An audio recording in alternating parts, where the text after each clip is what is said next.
What's up, guys? I'm Josh Pate. That's Steve Wiltfong. It's his world. It's the Wiltfong recruiting whip around. I'm just here to gently guide the ship. Steve, we got a lot to talk about this week as we normally do. So let's start with Drew Allar. And I kind of was looking at a lot of quarterbacks, but that's the name that I really wanted to use to pivot off of. What's the very latest in that recruitment?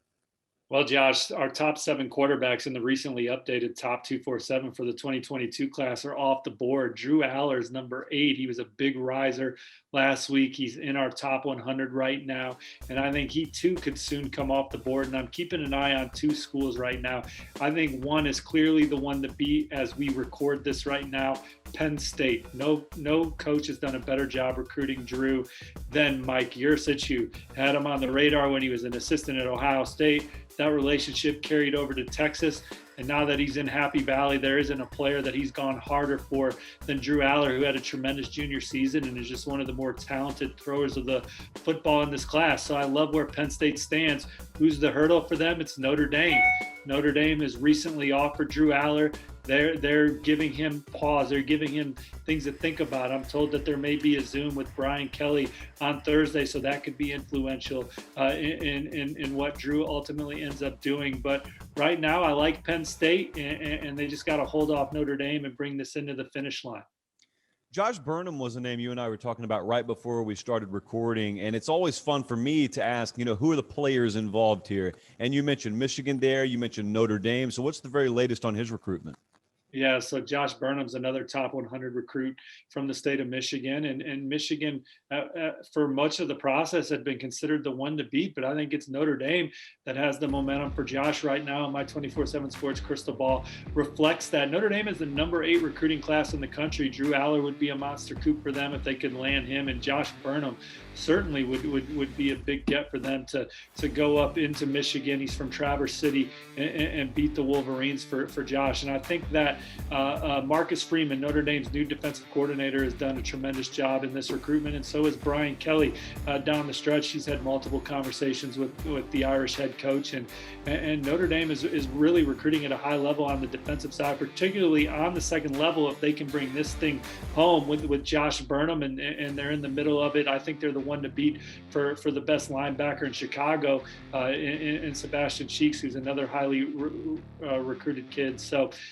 Notre Dame looking to get over that playoff hump and win a game and push for a national title. And those are 2 potential guys that could help get them there. But Michigan, they're not going to go away easy on Josh Burnham. They've upped the intensity for him as that one, I think, is getting close to being decided. I think he could come off the board here in March. And with Notre Dame having the momentum, we'll see if Michigan can get it back. Steve, you know as well as I do, we have to plan our calendars and in some cases vacations around scheduled commitment dates. So I'm looking at our calendar right now and I see the ones that have always been there. And then I see the name Jalen Walker. And I think we have a commitment date there now, do we not? Yeah, he's another top 100 guy that shows top 100 heavy. He's committing on March 28th. I talked to Jalen last night, and I think 3 schools are firmly in the race. You have Clemson. They're the 24/7 Sports crystal ball favorite.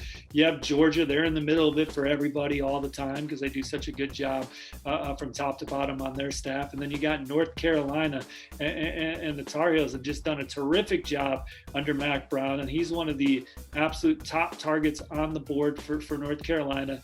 Jalen told me his mind's not made up, and so I think that these 3 schools still have a chance to land him. But Clemson, these used to be kind of layups for them, and I think under this new North Carolina staff, it's gotten a little trickier for Clemson to land all the guys that they want with the momentum that North Carolina has, and they're in it for Jalen Walker. Travis Shaw, the 5-star defensive lineman, I think is ordinarily an easy layup for Clemson. I think North Carolina has come in and made that a battle too. So the Tar Heels, as they close the gap on the field with Clemson and the way that they've recruited, I think that they're continuing to build on that in 2022 and landing guys and then being in the middle of it for other guys that give them a chance to win the ACC crown. And then obviously what comes with that is the college football playoff. Steve, this is really interesting because when you look at when Mac Brown walked in the door over there, I'm just speaking as an outsider now, so you can tell me if you reflect this mentality and if you felt this maybe.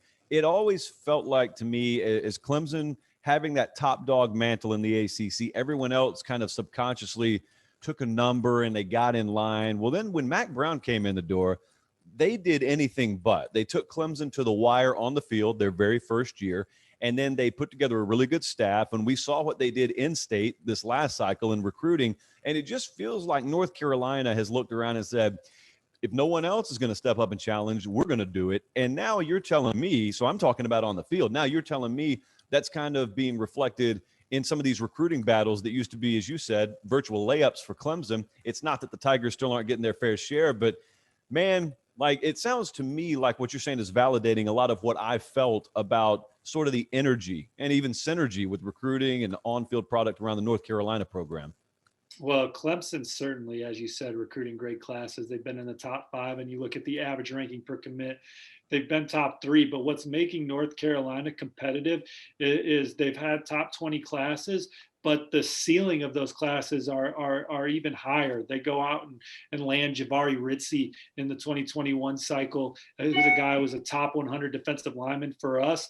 I bet you he would have been in the mix for a 5th star, in my opinion, if we would have had his senior season in the All-American Bowl to see him stack up with others. He is an outstanding track and field athlete, and the word that I was told was freak show with how he's looked so far in the spring. Ra Dilworth is a linebacker safety hybrid that chose North Carolina over Georgia.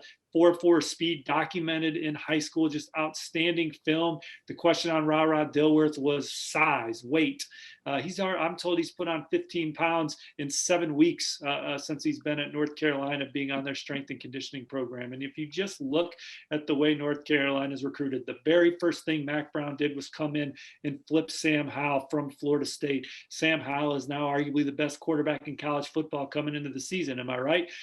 They've recruited the defensive line position as well as anybody over the last several cycles. And that's where you begin, right? And then beyond that, they've recruited a ton of speed at receiver, linebacker, and in the secondary. And so I think that their talent, with the addition of a guy like Ty Chandler in the portal, and you and I have talked about, you're going to win by recruiting and maybe an extra guy or 2 boosts from the portal. I like the recipe for North Carolina and can't wait to see how they stack up with Clemson this year.